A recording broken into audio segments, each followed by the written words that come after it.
Там было небо, я не помню где. Встретимся снова, мы скажем привет. В этом есть что-то не то. Но рок-н-ролл мертв, а я еще нет. Рок-н-ролл мертв, а я. Те, что нас любят, смотрят нам вслед. Рок-н-ролл мертв, а я еще нет.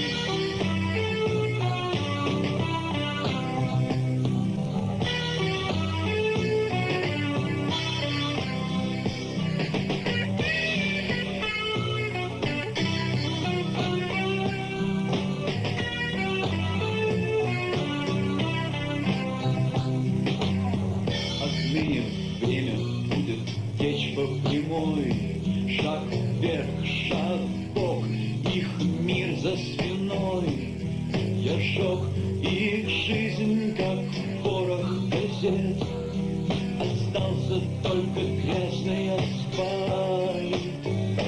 Но рок-н-ролл мертв, а я еще нет. Рок-н-ролл мертв, а я. Те, что нас любят, смотрят нам вслед. Рок-н-ролл мертв, а я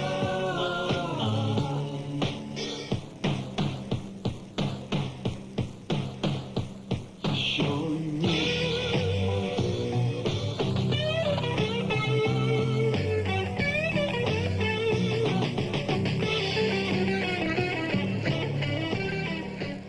URSS, fin des années 80. La Voix de l'Amérique et la BBC ont rendu aussi célèbres qu'ailleurs dans le monde les superstars de la scène rock internationale, dont les disques et les cassettes alimentent encore un marché noir en pleine expansion.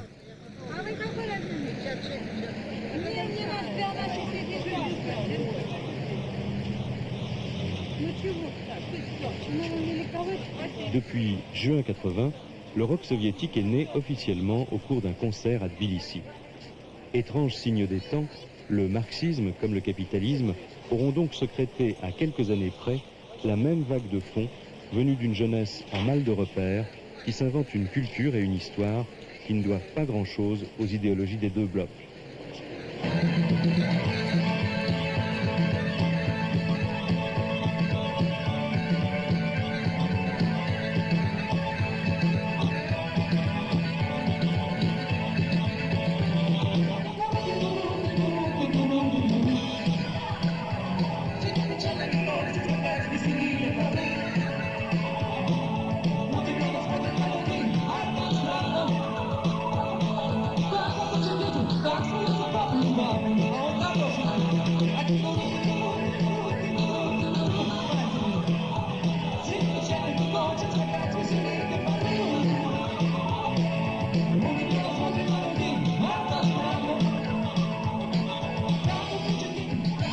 À Moscou comme à Leningrad, à Kiev ou à Sverdlovsk, des milliers de groupes sont nés. Celui-ci s'appelle Embouteillage.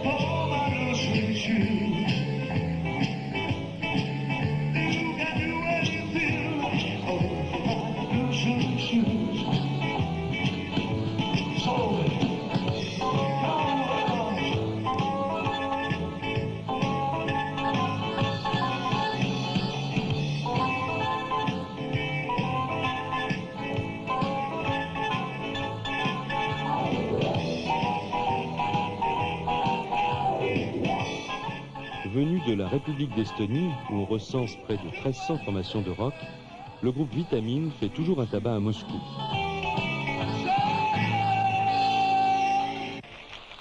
Comme les autres, il passionne un public très jeune et très sage.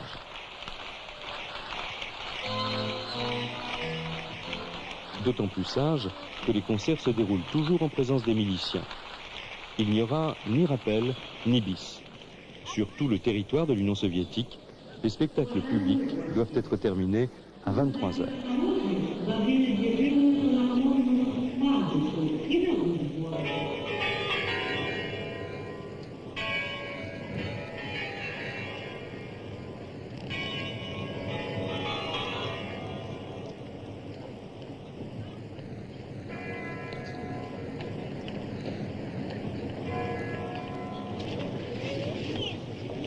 À la fin des années 70, rock égale décadence. C'est l'époque des déclarations officielles incendiaires, comme celle du défunt maréchal Oustinov, qui voyait le terrain de culture idéal pour virus de l'idéologie bourgeoise.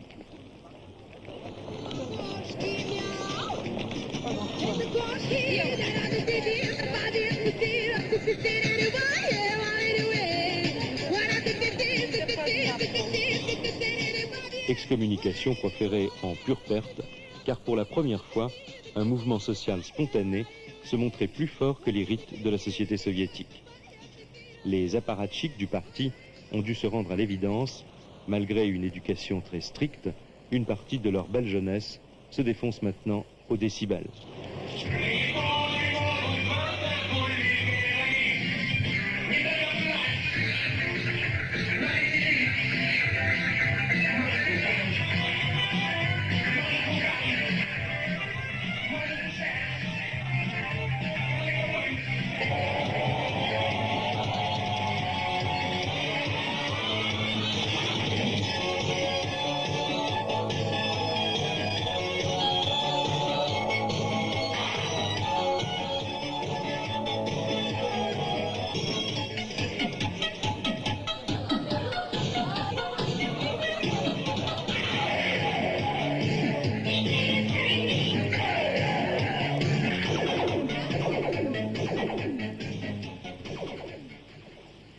Boris Grebenchikov vit, compose et joue à Leningrad depuis 10 ans.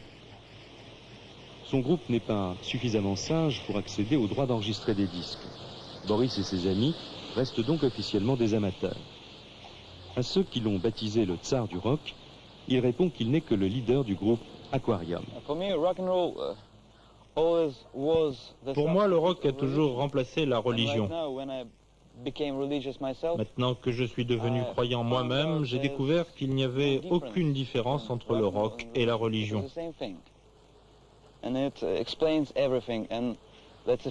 Ça explique tout et je suis complètement dedans. Pour moi, c'est une quête spirituelle.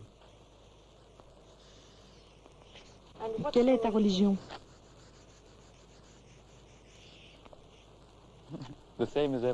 La même que tout le monde.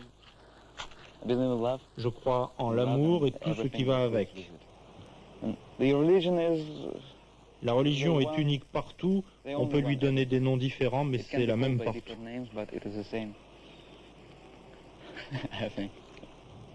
Tu es un peu un hippie, non?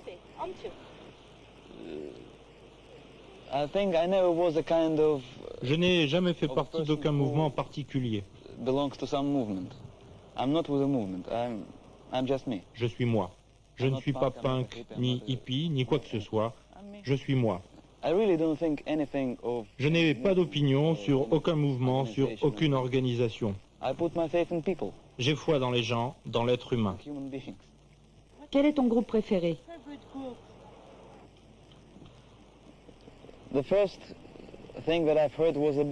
Les premiers que j'ai entendus, c'était les Beatles, et ils restent les meilleurs pour moi, même aujourd'hui.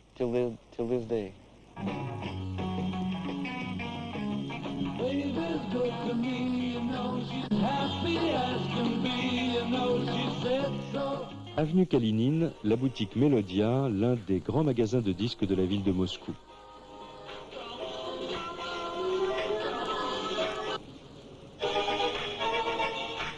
Depuis quelques années, les disques de rock l'emportent sur tous les autres.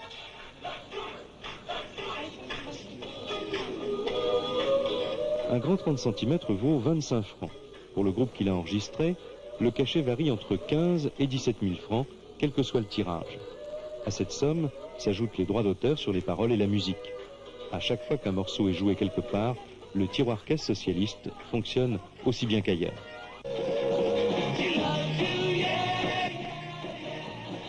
Compte tenu de l'argent rapporté par les concerts publics ou privés, le show business ne nourrit pas trop mal son homme, même s'il ne fait pas de milliardaire. Stas Namin, chef et compositeur d'un groupe professionnel de rock qui a déjà vendu 20 millions de disques, nous a reçus en compagnie de sa femme, une chanteuse très connue. Ils sont superbement logés et équipés. Il ne leur manque même pas le magnétoscope sur lequel ils observent attentivement les chanteurs étrangers. Chez nous, à Moscou, tout a commencé par de petits groupes spontanés à l'époque du boom de la musique rock, des Beatles, des Rolling Stones. Nous étions au lycée, nous jouions leur musique. Elle était extrêmement populaire parmi la jeunesse, mais les autres générations, évidemment, avaient de la peine à l'admettre. Nos pères et nos mères n'y comprenaient rien et ne voulaient rien y comprendre.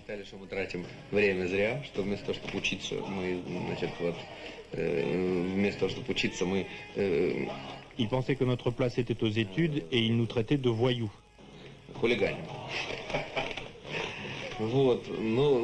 Beaucoup plus tard, ils ont changé d'avis, ils ont changé de mentalité.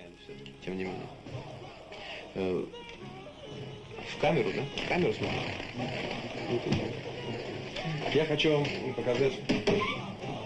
вам показать интересные вещи. У нас была проблема большая. Nous avions un problème à l'époque. Évidemment, quand nous jouions cette musique, cela suscitait une certaine réprobation. Nous chantions des chansons des Beatles, des Rolling Stones. Le problème était de chanter en russe, la question étant de savoir si la langue russe pouvait se concilier avec le rock. Moi, j'ai toujours pensé que toute langue pouvait convenir à n'importe quelle musique. Voici une chanson traditionnelle américaine, anglaise. Et maintenant une russe.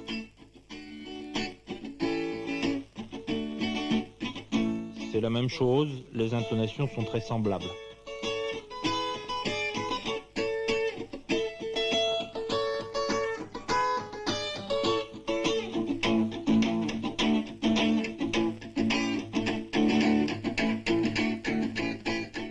Stas Namin assume très bien son état de rocker officiel.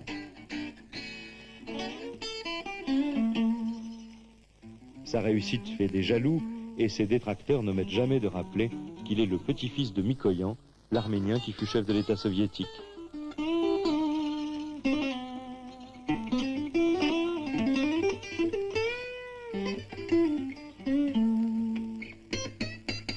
Stas a profité de sa formation de cinéaste pour réaliser le premier vidéoclip soviétique.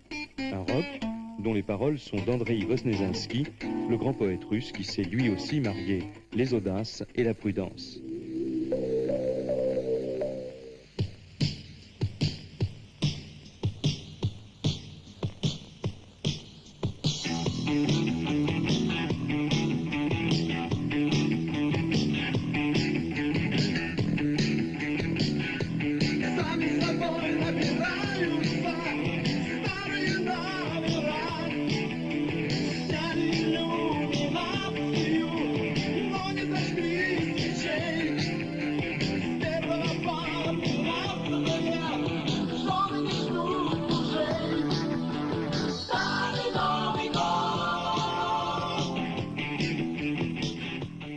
Les poètes soviétiques d'aujourd'hui aiment bien se frotter à la musique rock, moyen nouveau pour eux de s'adresser à des jeunes qui ont créé leur propre langue et n'écoutent plus grand monde.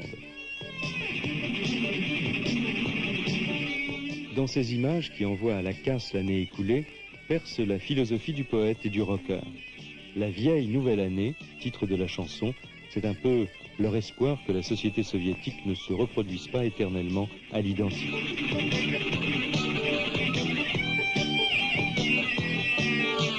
Только в России празднуют эти 12 дней, как интервал ненастья через 12 лет.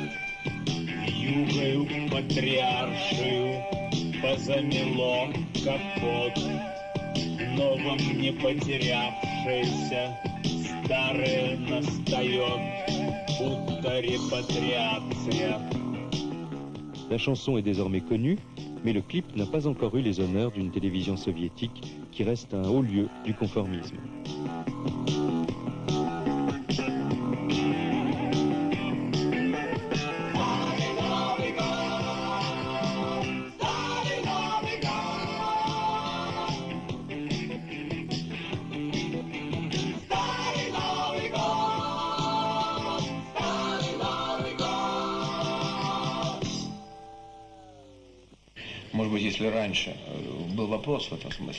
Avant, le rock n'était qu'une musique de divertissement, une musique facile, légère.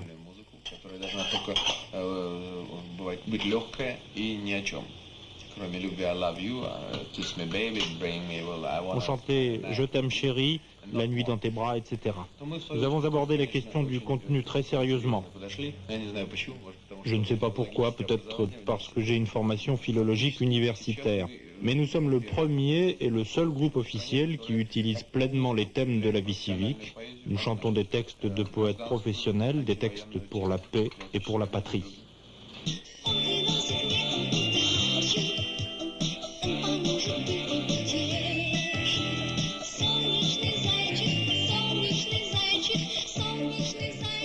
Ludmila Senchina, la femme de Stasnamine, nous a emmenés dans les studios de la télévision. Elle y répétait son premier rock.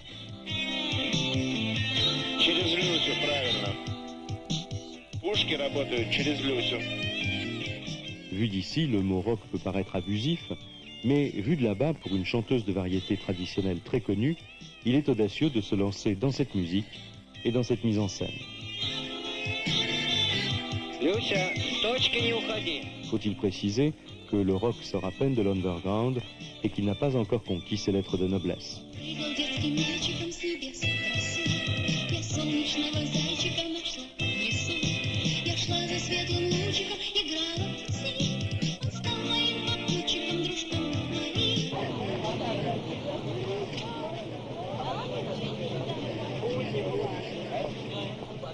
Contrairement au jazz, le rock n'est pas la musique des intellectuels. C'est la musique qui descend dans la rue et aussi la musique populaire qui vient de la rue.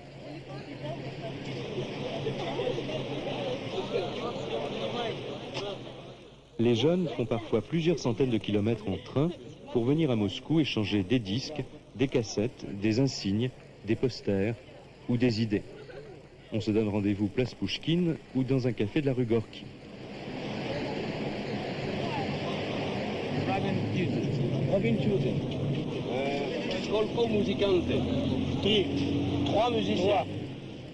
Ces rockers, rencontrés par hasard, viennent de la ville de Vladimir, à 250 km de Moscou, pour le seul plaisir de parler à d'autres de leur petit groupe.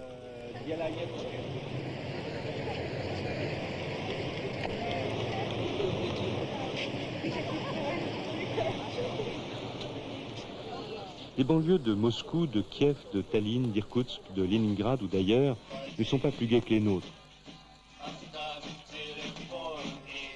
Il en surgit le rock le plus âpre, le plus dur, parfois le plus désespéré. Un rock de la vie quotidienne où l'absence de chômage ne résout pas les problèmes existentiels. Vedette du Leningrad branché avec Aquarium, Kino domine largement les 170 groupes répertoriés. Pourtant, il n'a aucune chance sérieuse d'enregistrer un disque qui lui permettrait d'accéder à un public plus large.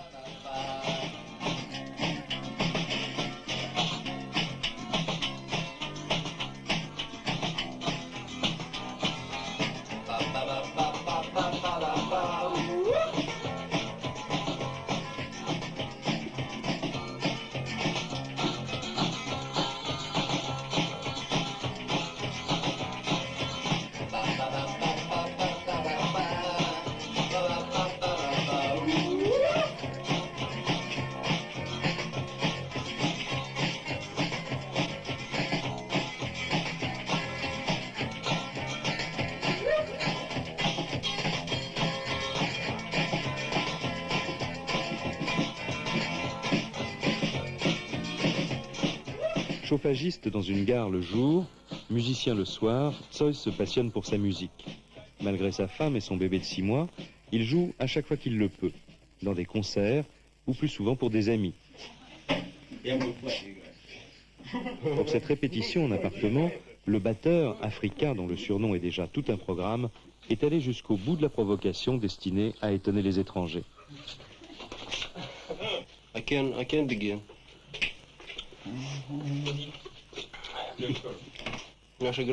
Notre groupe Kino existe depuis 82. Nous faisons la musique la plus branchée. Chez nous, il y a beaucoup de bons groupes, mais Kino se consacre aux problèmes de style, de mode, aux problèmes de la jeune génération. Молодого поколения, проблемами тинейджеров. Вот. Мы также все художники. Nous sommes également tous peintres, philosophes, sociologues, et nous suivons avec beaucoup d'attention l'évolution de la mode. Вот. Et nous sommes tous chirurgiens. Делаем музыку, которая нам нравится, невзирая ни на что. Nous faisons la musique qui nous plaît, envers et contre tout.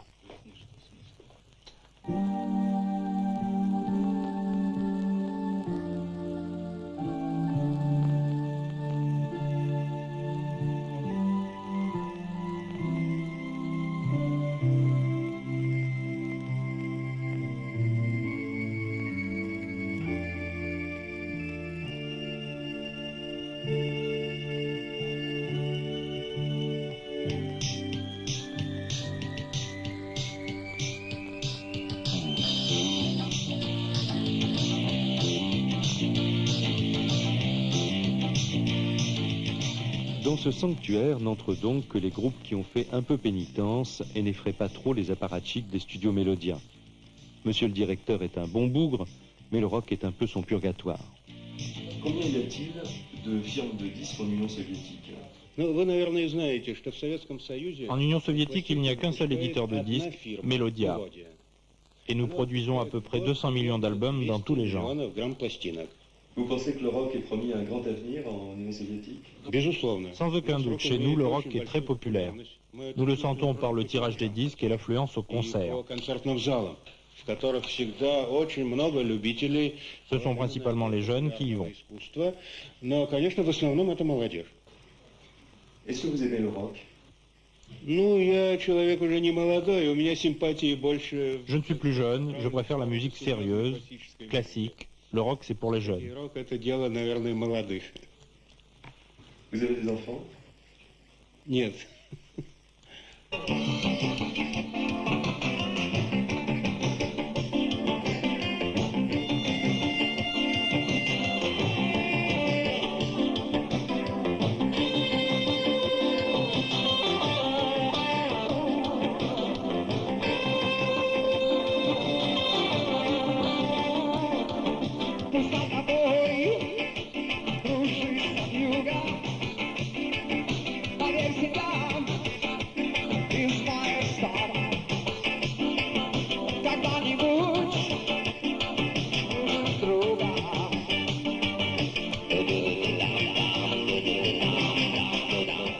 Carnaval, le groupe d'Alexandre Barikine, répète son prochain concert dans les locaux du club des tankistes de l'armée.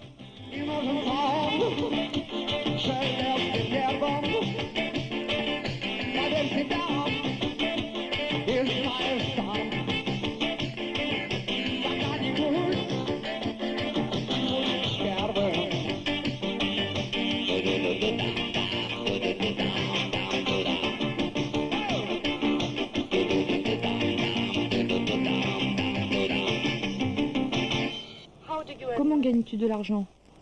Je ne gagne pas vraiment d'argent. Quand j'en ai besoin, j'en trouve. Je n'ai pas tout le matériel que je voudrais, mais j'ai ma guitare, cela me suffit. Quand j'ai besoin de plus, je me débrouille pour avoir plus. Tu n'as pas un emploi fixe?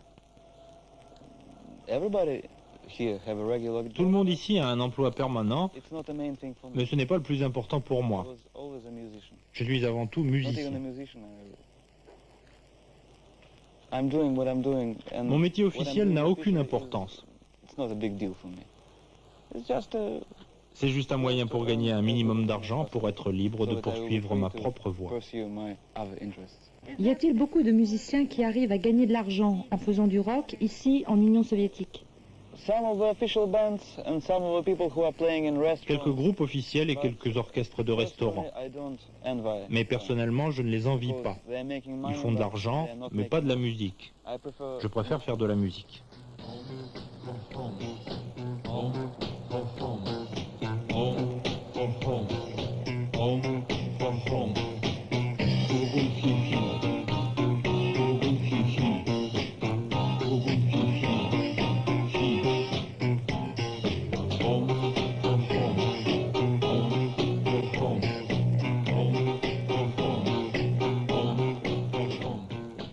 Les rockers du groupe Aquarium ne sont donc pas suffisamment dociles pour enregistrer des disques à Melodia.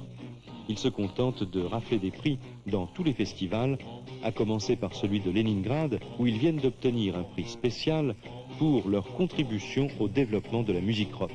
Un pied de nez qui explique que leurs cassettes se diffusent mystérieusement comme des blinis.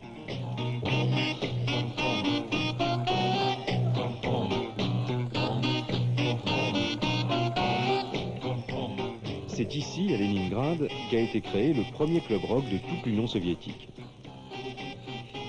La logique socialiste subordonne les autorisations de jouer en public et le choix des chansons au vote d'un soviet comprenant des membres des jeunesses communistes, des représentants des services culturels et des syndicats de la ville de Leningrad et des membres de certains groupes rock. Créé pour canaliser et contrôler l'engouement de la jeunesse pour cette musique, le Rock Club fonctionne selon les principes du centralisme démocratique. Les premiers concerts publics ont été émaillés de nombreux incidents, bagarres et interruptions de spectacles notamment, certains textes étant jugés pornographiques et indignes d'être interprétés en public.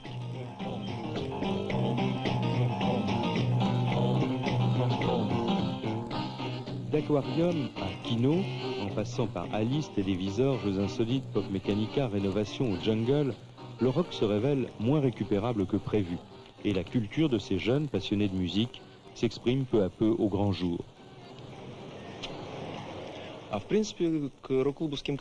Pour les groupes du club rock, il y a deux approches. Il y a ceux qui cherchent vraiment à faire de la musique et ceux qui en font partie parce qu'ils n'ont rien d'autre à faire.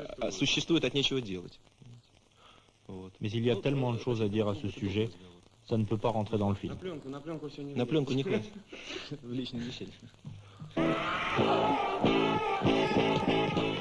Le groupe Secret est en train de passer du statut d'amateur à celui de professionnel. Son responsable est animateur d'une émission de la télévision de Leningrad consacrée aux nouveautés du disque et de la cassette.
Nous avons eu l'honneur d'être présentés officiellement au seul groupe de Leningrad dont personne n'a jamais entendu parler.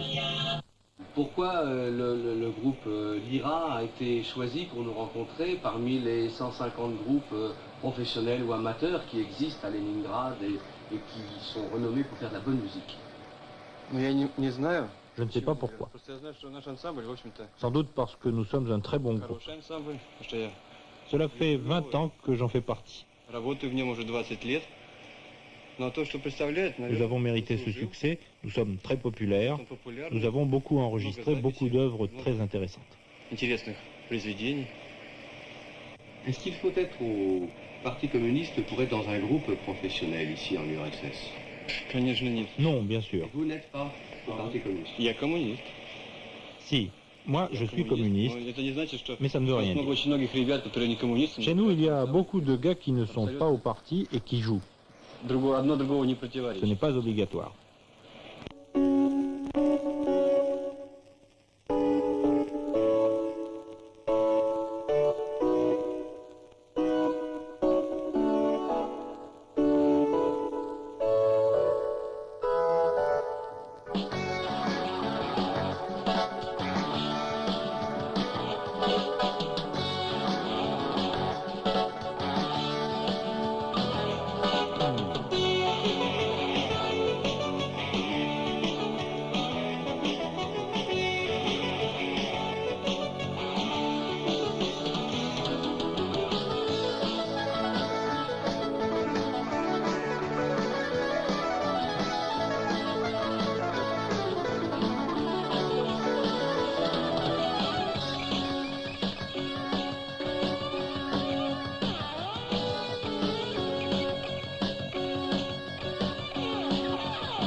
Alexandre Sitkowiecki et le groupe Autographe viennent de faire leur percée chez les professionnels.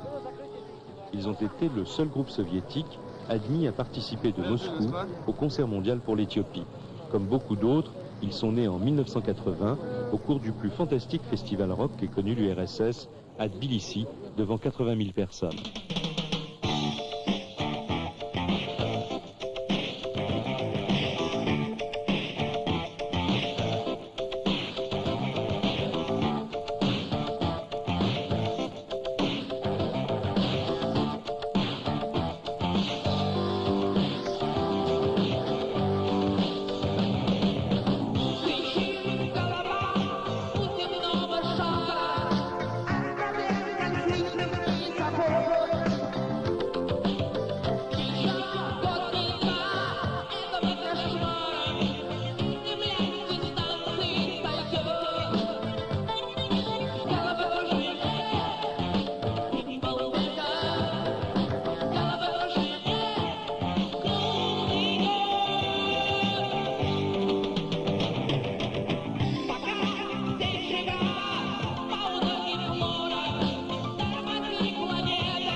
Je suis journaliste indépendant et j'écris principalement sur la musique rock soviétique et de l'Ouest.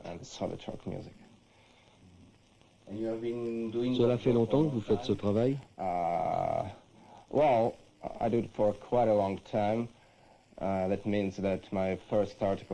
premier article a été publié en mars 1975, cela fait donc 10 ans. Quelles sont les conditions requises d'un groupe amateur pour passer professionnel?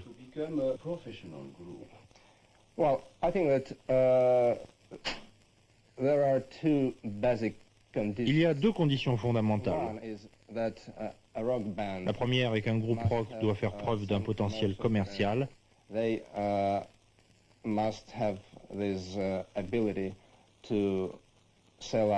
doit être capable de remplir les énormes salles. C'est un point essentiel pour l'administration qui organise les concerts. La seconde condition est que son répertoire doit satisfaire le Conseil des Arts,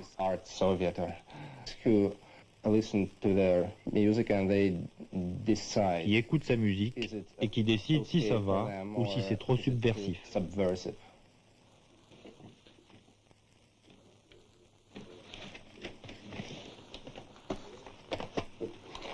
Qu'est-ce qu'il y a là-dedans? Seulement des groupes officiels ou bien des amateurs?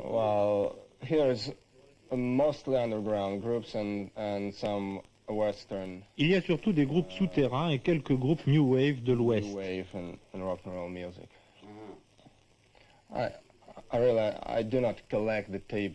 Je ne garde pas les bandes des groupes officiels. Je ne les trouve pas très intéressants.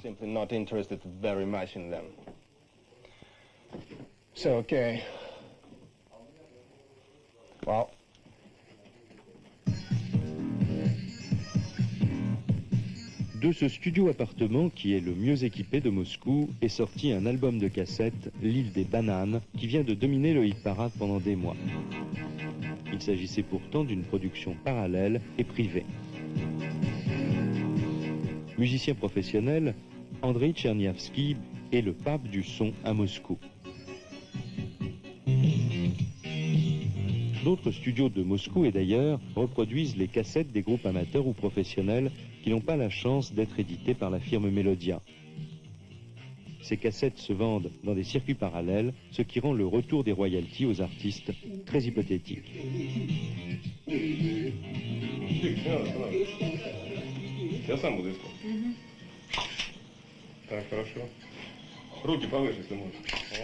En quelques années, et malgré les tracasseries des autorités, le rock a installé peu à peu ses circuits, son petit monde de journalistes spécialisés, de photographes et de groupies.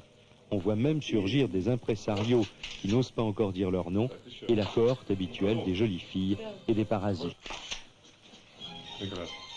Un certain show business à la russe, encore un peu guindé, anime les belles soirées privées des câblés soviétiques.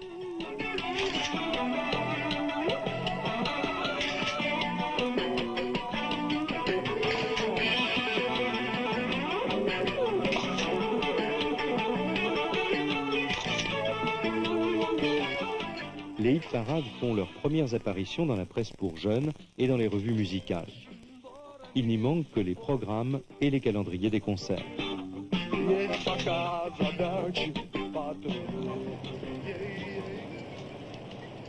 Et voici la seule star soviétique qui s'affiche dans les rues, Alla Pugatchova, la grande, l'unique, la star rouge, celle qui chante aussi bien le blues que le rock.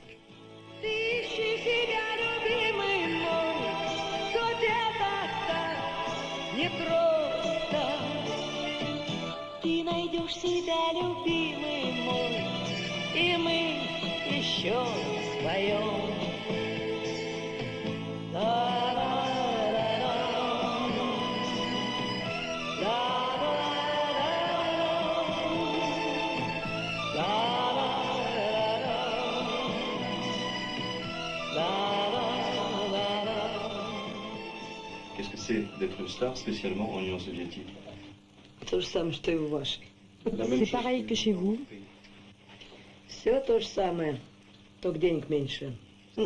Mais avec l'argent en moins.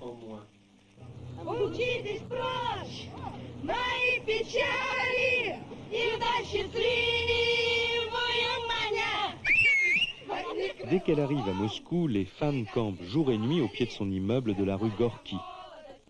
Leur espoir, une simple parole, un disque, un autographe ou une photo.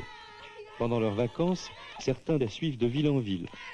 En hiver, les irréductibles n'hésitent pas à battre la semelle par -30. Vous parlez avec vos parents de cette musique? Est-ce que vos parents aiment aussi cette musique-là? Oui, ma mère, par exemple, elle aime beaucoup Allah, elle aime les groupes aussi, elle écoute avec moi.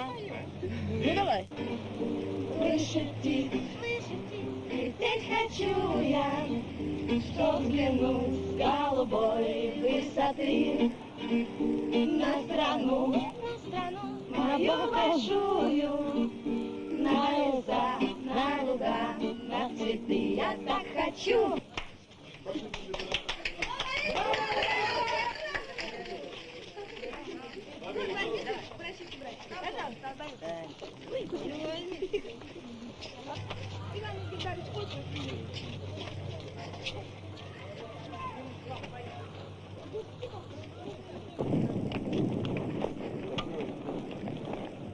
Ces concerts ont toujours lieu à guichet fermé. Mais les fans de tous âges se voient privés d'une partie des places disponibles, réservées traditionnellement aux travailleurs méritants que l'on amène au spectacle sans leur demander s'ils aiment cela. Pas question de bouder un spectacle offert par le parti ou par le syndicat.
Et maintenant, le groupe Jerez de Suède.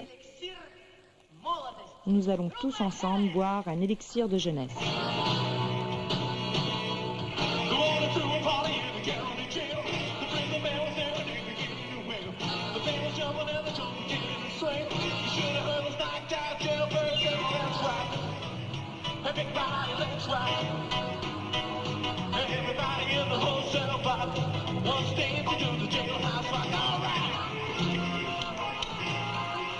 Dans le duplex qu'elle occupe pour quelques jours dans un hôtel de Leningrad, Allah joue les stars à la perfection pour les journalistes de la télévision régionale.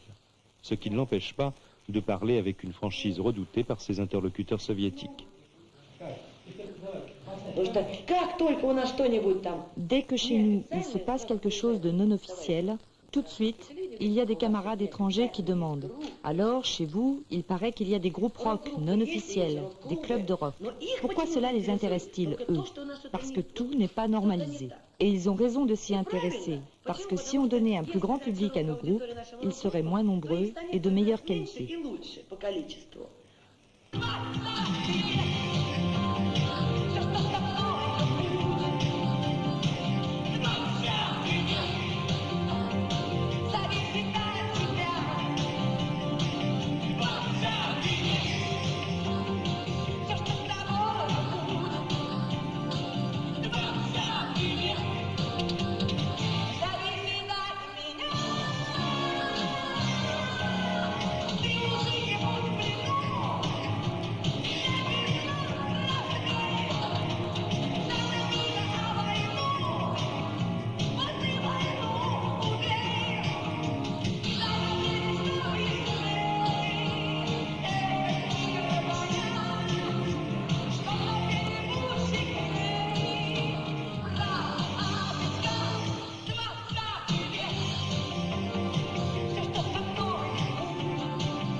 Est-ce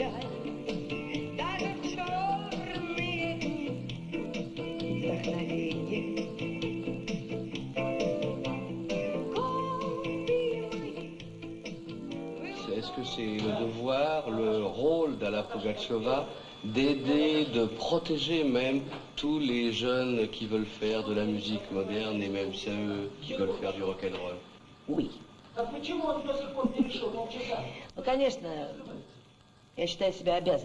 Bien sûr, je me sens obligée. Vous êtes omnibulé par le rock. Je me sens personnellement obligée d'aider tous les jeunes et les gens talentueux.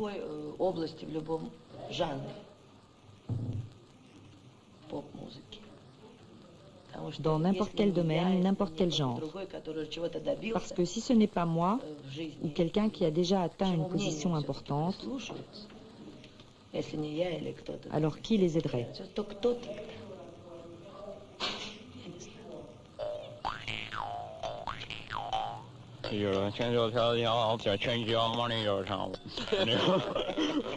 Vous voulez passer professionnel, officiel?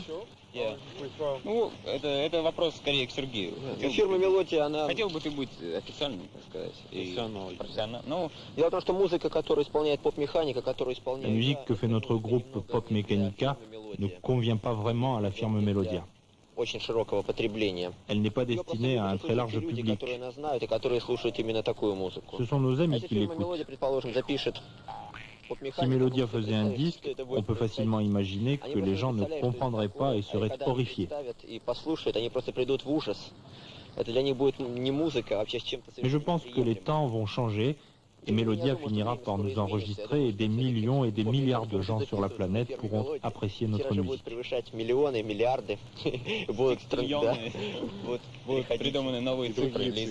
Pop Mechanica est la formation qui rassemble les leaders des meilleurs groupes de Leningrad. Ну, надо отметить, что вышла серия пластинок, точнее 5 пластинок с записью музыки. А, ты уже говорил. Ну, отлично. C'est important de dire qu'il y a un an, j'ai été invité au Festival de Jazz du Mans en France. Le programme était déjà imprimé avec mon nom, Sergei Kuryukin, mais malheureusement les autorités compétentes ont décidé d'envoyer quelqu'un d'autre à ma place. Il n'a pas remporté un grand succès à ce qu'il paraît.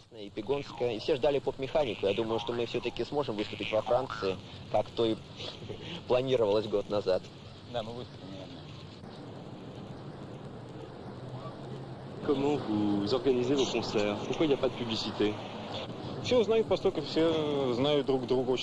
Tout s'apprend de bouche à oreille.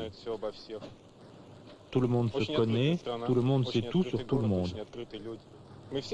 C'est un pays très ouvert, c'est une ville très ouverte, c'est un peuple très ouvert. Le bouche à oreille permet de se retrouver entre soi, mais aussi d'éviter la curiosité tatillonne d'une des polices les plus efficaces du monde. Breakdance on Red Square. Пишется все. Очень хорошо.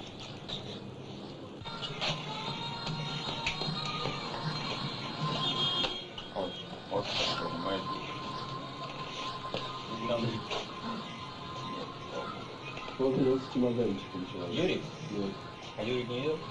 Юрика не видел.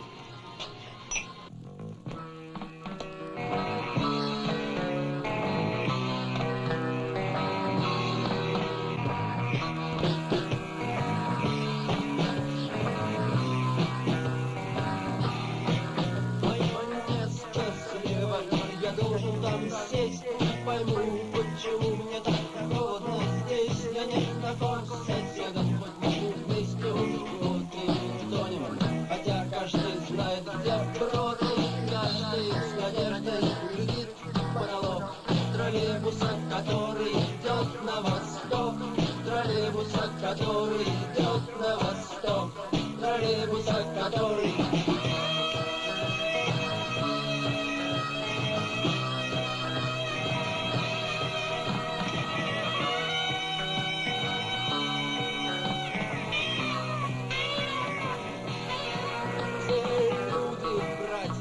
седьмая вода, и мы едем, не знаю зачем мы, куда мой сосед не может, он хочет уйти, но не может уйти, он не знает пути.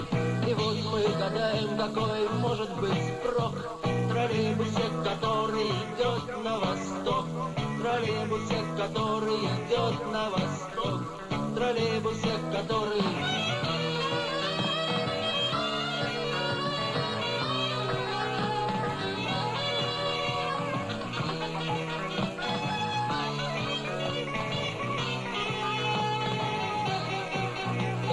Нет шофера, но троллейбус идет, и мотор заржавел, но мы едем вперед, мы сидим не дыша, смотрим туда, где на долю секунды показалась звезда. Мы молчим, но мы знаем, нам в этом помог троллейбус, который идет на восток, троллейбус, который идет на восток, троллейбус, который...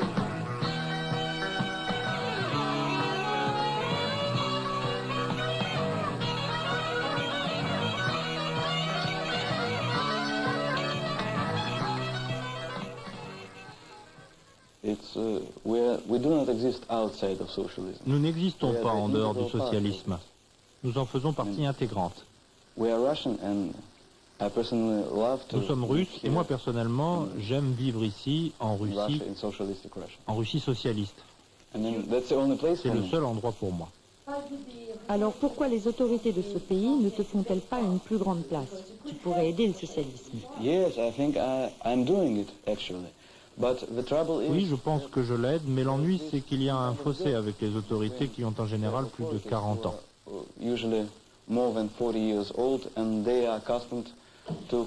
sont habitués à un art différent.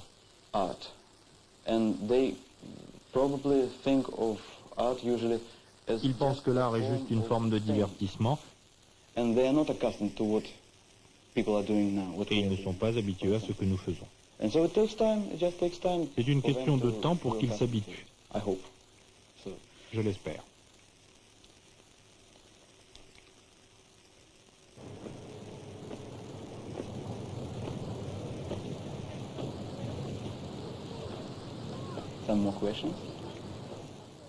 Bien sûr, beaucoup d'autres questions. Mais pour deviner un peu de l'URSS de demain, il serait plus instructif de traduire les milliers de rocs et leurs paroles à double sens qui troublent le silence apparent de la société soviétique, plutôt que de tendre désespérément l'oreille vers les murs du Kremlin, où le rock est encore pour le moment une affaire d'État.